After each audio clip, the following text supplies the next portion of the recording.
বিসমিল্লাহির রহমানির রহিম। আরেকটা আপনাদের মাঝে নতুন ভিডিও নিয়ে আসলাম। দেখেন, আইফোন 12 প্রো ম্যাক্স এই মোবাইলটা আসার দিছে, বলছিল কি সমস্যা দেখার জন্য। দেখেন, খুব সহজেই ডিসপ্লে খোলা যায়। দেখতে থাকেন আপনারা, কি সহজ আপনার ডিসপ্লে খোলাটা। এই তরিকায় খুললে কোনো সময় আইফোনের ডিসপ্লের ক্ষতি হবে না। আমি যে তরিকাটায় খুলছি, খুব এইভাবে খুললে আপনার কোনো মুহূর্তেই ডিসপ্লে খারাপ হবে না ইনশাল্লাহ। আপনারা এইভাবেই সবাই করবেন। আমি 90% বলতে পারবো, এইভাবে যদি আপনারা ডিসপ্লে খুলেন কোনো মুহূর্তেই খারাপ হওয়ার কোনো চান্স নাই।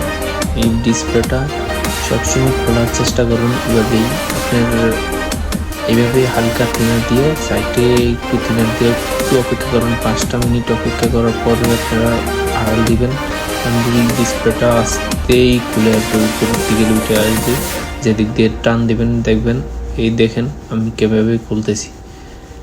এভাবে আপনারা হালকা থিনার দিয়া মোবাইলটার কোনাচ্চা একটু কাত করিয়া এমনি একটু বাঁকাটা উল্টাইয়া দিয়া চেষ্টা করবেন।